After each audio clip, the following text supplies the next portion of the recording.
Good evening once more, beloved people. Today being the afternoon of Sunday, the 19th of October 2025, I would like to greet you and welcome you to our channel again. And I would like to thank you for taking time off your schedule to be with us and be part of this movement. And as we always do, I like to encourage you, to plead with you to subscribe to the channel, like the videos, and invite people who are part of your network to join us and be part of this movement and endeavor, which I think is very critical for the continent of Africa and its people, its children. As you know, this channel isn't a current affairs leaning or kind of program. It is a specialist kind. It's a niche specialist, but very critical one, focusing on innovation. So it's not a political, a social, current affairs orientated or focused program. That was made clear from its inception, and we will continue to live up to that commitment. However, we cannot be completely blind and deaf to developments that are happening in our country, which we believe are critical, and especially when they have a bearing on the kind of things that interest us. So tonight will be one of those sessions, one of those sessions where we engage in what could appear to be a social and current affairs program, issue or topic, but we do so from the perspective of our particular interest, which is that one of innovation and technological development. In some of the inputs that have been made as part of the aftermath of the July 6th presentation by KwaZulu-Natal SAPS Commissioner General Nhlanhla Sibusiso Mkhwanazi, it has been brought to our attention as a nation that we have very, very poor investments and inadequate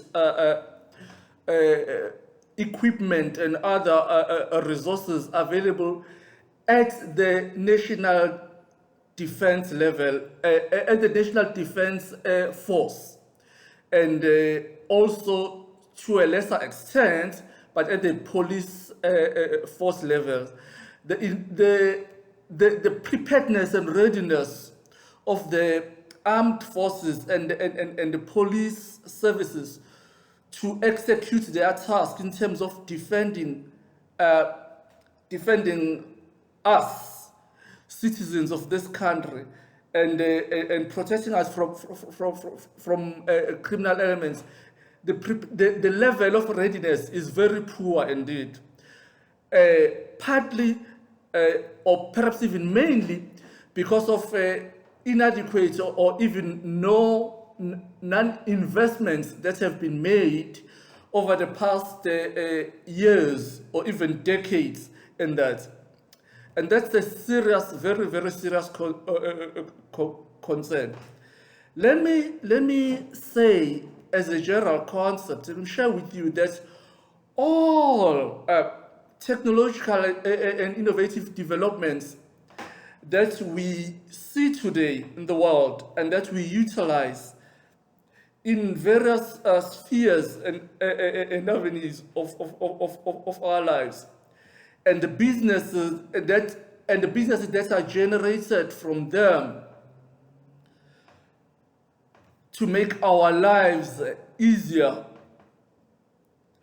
Almost all of them started as developments in the army, as innovations and technology developments in the armed forces.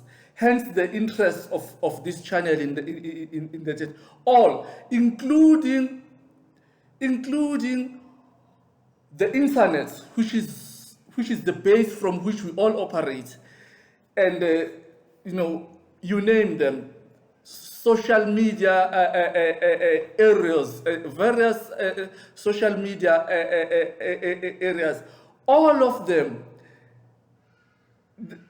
at their core, at their beginning, they were developed as initiatives in the armed forces. So there isn't a country that has made any significant, notable contribution or developments in innovations in technology, or even in businesses with a technological bias.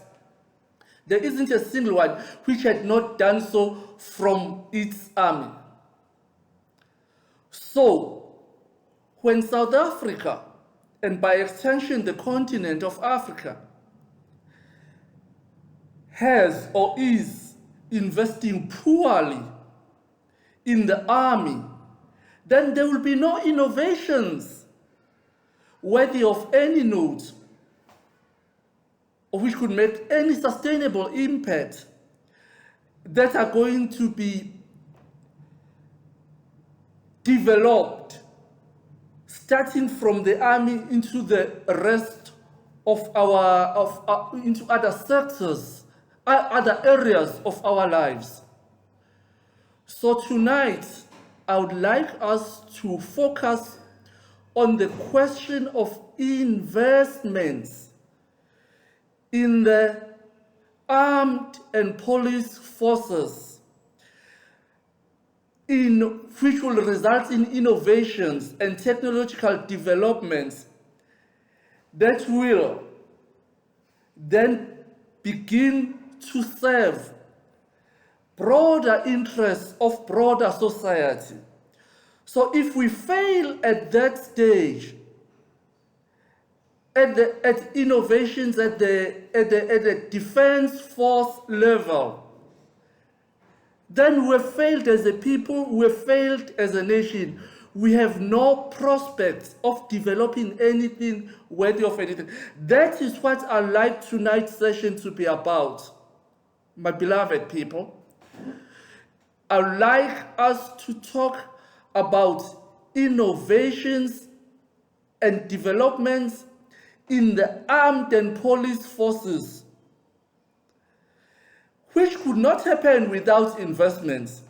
So I'd like to put that before you and before everybody. I'd like us to engage ourselves in as how do we invest substantially, and how do we get Treasury to appreciate the value in economic and broader societal terms of investments in the army. The army is, in today's world, is far more than just a question of defense.